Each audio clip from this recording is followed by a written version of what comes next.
25 октября Центральный банк поднял ставку до рекордных 21%. С одной стороны, это совершенно беспрецедентное значение, которого в нормальной экономике просто не может быть. С другой стороны, абсолютно ожидаемое решение, учитывая те параметры расходов, с которыми был принят федеральный бюджет. Аварийные действия Центробанка говорят не просто об инфляционных рисках, а о настоящей угрозе макроэкономической стабильности. И это очень хороший повод обсудить, как нелинейно в нашем мире связаны слова, ощущения и реальность.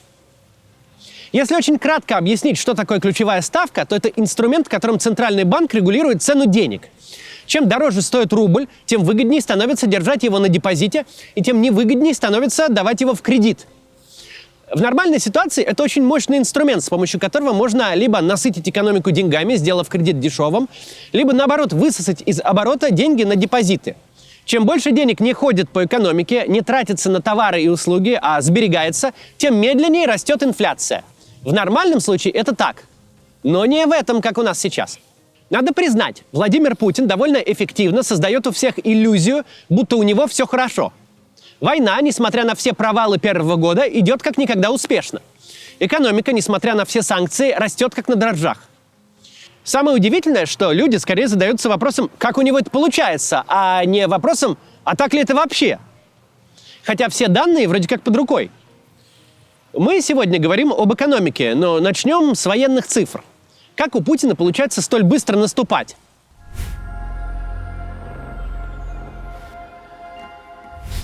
Ответ на этот вопрос существует. Он на поверхности, даже не нужно ничего додумывать. Достаточно открыть сайт Медиазоны, где на днях добавилось почти 2500 новых записей, а общее количество подсчитанных некрологов превысило 75 тысяч. Во второй половине нынешнего года темп публикации новых некрологов держится примерно на уровне 2000 человек каждые 2 недели. Иногда их бывает 1500. В какие-то обновления 2 с лишним тысячи, как сейчас. Но новая планка в 2000 теперь ориентир.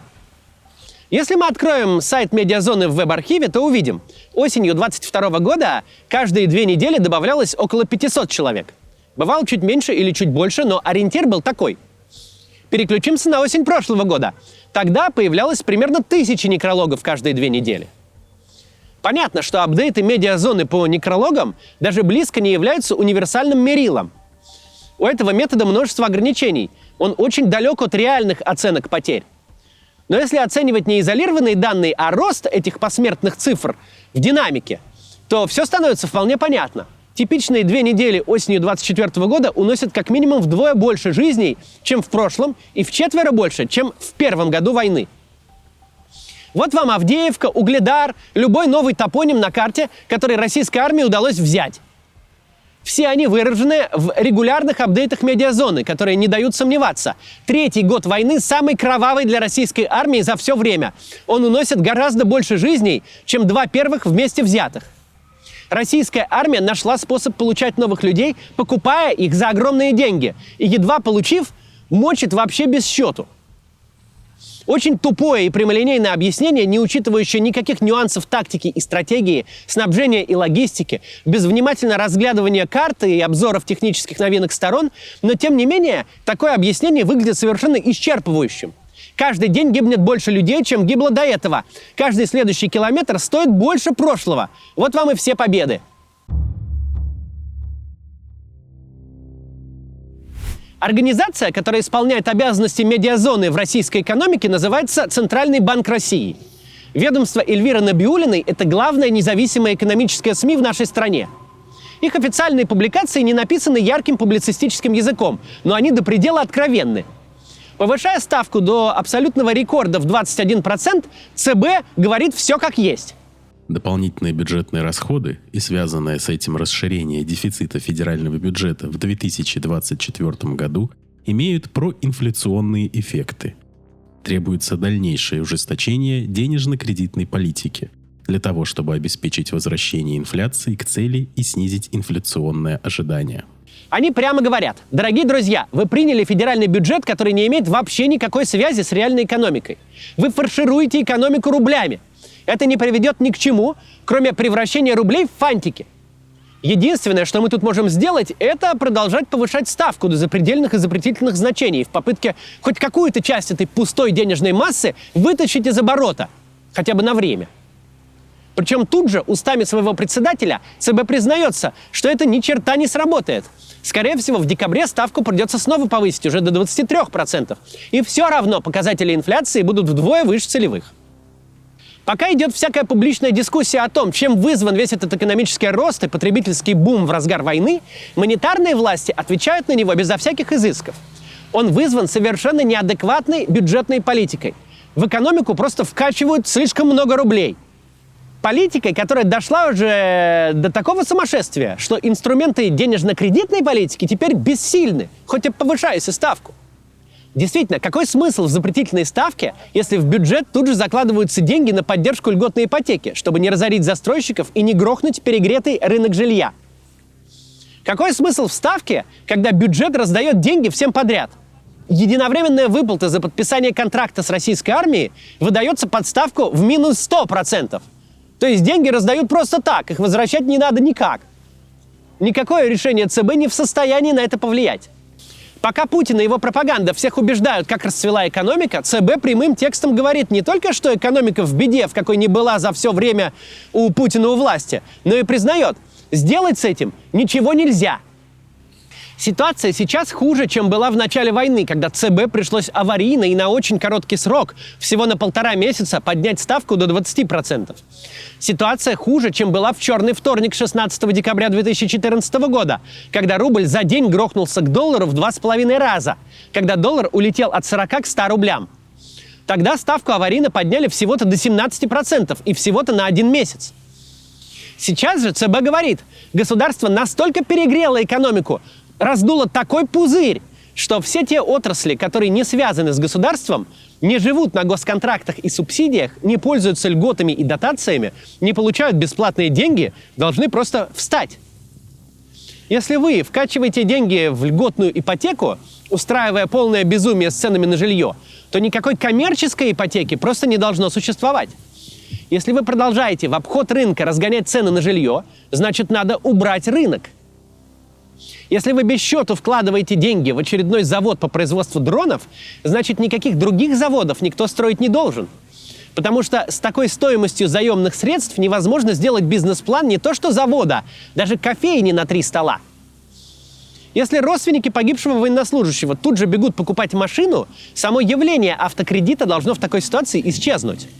Потому что если в одной очереди в кассу будут стоять и те, кому бесплатно выдали 5 миллионов, и те, кто взял 2 по адекватной рыночной ставке, то цены невозможно будет обуздать в принципе. Если государство тратит огромное количество денег настолько неэффективно, то кроме государства денег не должно быть просто ни у кого, как и возможности их тратить. Если государство создает липовую экономику, липовые рабочие места, которые ничего для реального сектора не производят, не создают никакой ценности, то никакие другие рабочие места не должны быть созданы в принципе. Вот все, что может сделать Центробанк. Центробанк не принимает политических решений. Он не может влиять на бюджетную политику, на направление и объем государственных инвестиций. Тем более не может влиять на войну. Задача Центробанка – удерживать макроэкономическую стабильность. Грубо говоря, сделать так, чтобы российский рубль оставался инструментом расчетов и сбережений, чтобы его не поглотила спираль неконтролируемой инфляции, где килограмм картошки стоит килограмм денег. ЦБ может пытаться влиять только на это. Он может сказать, вы получили мешок денег от государства за пошив бушлатов, но ни в коем случае не вздумайте построить за его счет еще один цех по пошиву скатерти и полотенец. Не скупайте на эти деньги квартиры, чтобы их сдавать. Не пускайте эти деньги в реальный сектор. Лучше положите их в банк. Никакая инвестиция не даст вам большей доходности, чем обычный депозит. Центробанк говорит фрезеровщику с Уралвагонзавода: у тебя зарплата выросла в 4 раза. Прекрасно, но не беги ты прямо сейчас с этими деньгами в магазин, ресторан, автосалон или риэлторское агентство. Подержи эти деньги на банковском вкладе. Мы тебе бесплатно дадим 210 рублей на каждую 1000. Заработаешь без усилий и рисков. Только потрать их не сегодня, пожалуйста, а через какое-то время, чтобы не все сразу. Проблема для ЦБ здесь в том, что экономические агенты, граждане и предприятия, во-первых, живут в своих очень специальных обстоятельствах, во-вторых, не являются идиотами и смотрят на мир вокруг себя довольно здраво. Все прекрасно видят, с какой скоростью растут цены. 3 года назад можно было уехать из салона на новом Солярисе за 700-800 тысяч рублей. Сейчас же, в принципе, новых машин дешевле 1,5 миллиона нет. Люди понимают, льготную ипотеку нужно брать, пока дают. Пока однушку в Балашихе на 30 квадратов еще можно купить за 5-6 миллионов. Ведь через год она будет стоить 8. А еще те люди, которые являются главными бенефициарами бюджетной щедрости, кто подписывает контракты, кто получает выплаты за погибших родственников, кто внезапно на своей фабрике стал получать неадекватно высокую зарплату, эти люди в подавляющей массе очень бедные. Бедные люди не сберегают. Это экономический закон. Бедные люди в первую очередь наедаются. Жившие в аварийной общаге пойдут покупать себе квартиру. Те, чей рацион раньше состоял из соевых сосисок, купят себе настоящее мясо на выросшую зарплату. Какой ставкой ты перед ними не тряси. Им не нужна доходность через год, им нужно мясо сейчас.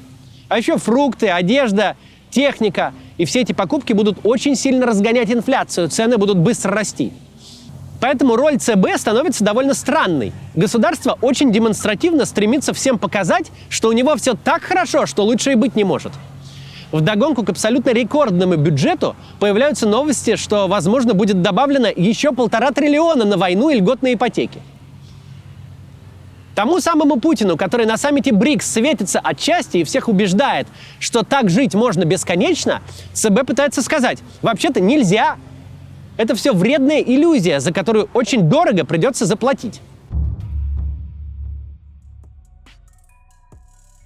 Война не создала никакой базы экономического роста. Война убивает и превращает в инвалидов одних трудоспособных граждан и занимает бессмысленным трудом других трудоспособных граждан. А все, что страна приобретает, это руины, усеянные минами, где не будет ни жизни, ни бизнеса на протяжении как минимум десятков лет. Да, ты заплатил сборщику дронов 200 тысяч рублей. ВВП вырос на 200 тысяч рублей. Сборщик дронов пошел покупать продукты и одежду. Каждая эта сделка тоже отразилась в ВВП. Случился фискальный мультипликатор. С точки зрения статистики все прекрасно.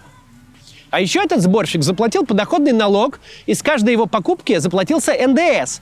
Продавцы заплатили налог на прибыль. Рост расходов бюджета ведет к росту его доходов. На бумаге все типа гладко. Только проблема в том, что это не рост экономики, а рост денежной массы.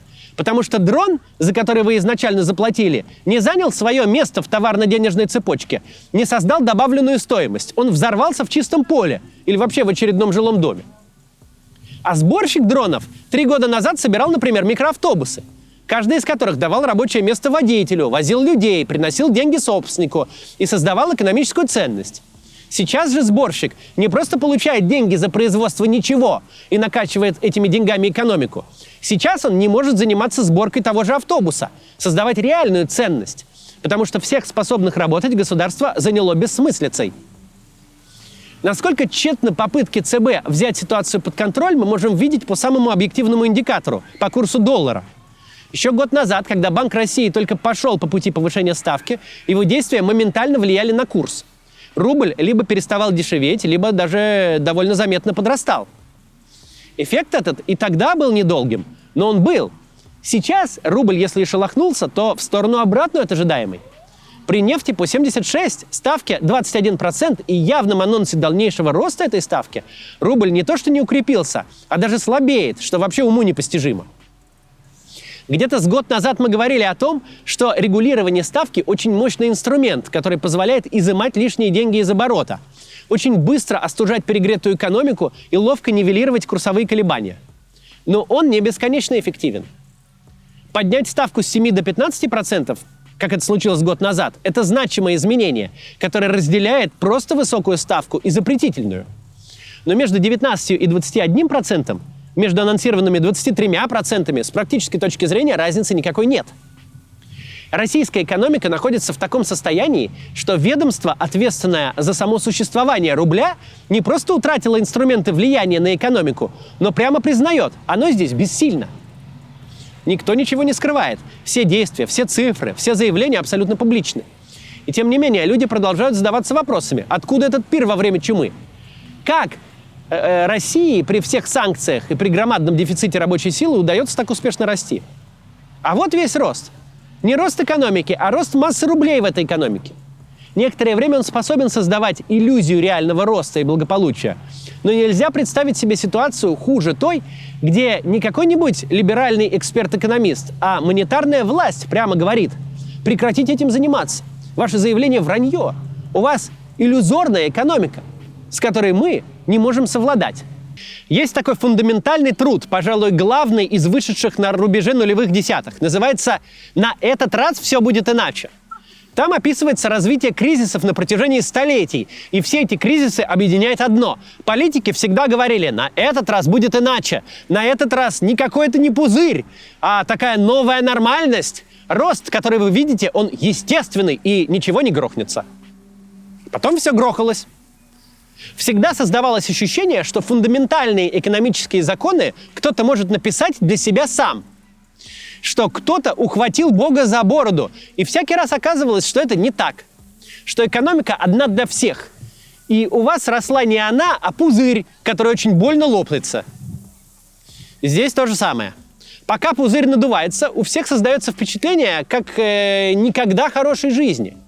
И никто не хочет думать, что это пузырь. Даже перед лицом таких очевидных показателей, как аварийная ставка Центробанка. Пузырь нельзя надувать бесконечно. Вариантов развязки есть только два. В первом, государство прекращает перегревать экономику, и тогда все отрасли, которые на этом перегреве жили, начинают падать как домино.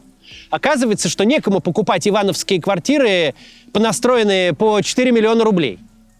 Что для людей, собиравших дроны, нет рабочих мест, что в автосалонах больше не стоят очереди из тех, кто получил выплату за мужа. Умирает экономика войны, и в этот момент обнаруживается, что всю остальную экономику она вокруг себя выжгла. Люди оказываются в ситуации, где жизнь вокруг подорожала в разы, а огромных зарплат больше никто не предлагает. Это приводит к быстрому, лавинообразному обнищанию людей. Второй вариант. Государство, несмотря ни на что, продолжает накачивать экономику рублями. Тогда рубль быстро и драматично дешевеет. И пузырь схлопывается не потому, что поток денег, на котором все держалось, закончился, а потому что эти деньги уже ничего не стоят. Теперь надо их носить чемоданами. Тем, кому кажется, что война – это праздник жизни, на котором бесконечно можно зарабатывать, что на этот раз все будет иначе, и чистый убыток каким-то образом станет чистой прибылью, тем нужно смотреть на действия Центробанка и понимать, главный, ответственный за российский рубль институт считает, что иначе не будет. И более того, считает, что рубль нуждается в аварийном спасении еще до того, как пузырь так или иначе лопнул. Будем надеяться, что ЦБ не признают иностранным агентом или нежелательной на территории России организации. Хотя к тому все идет. До завтра.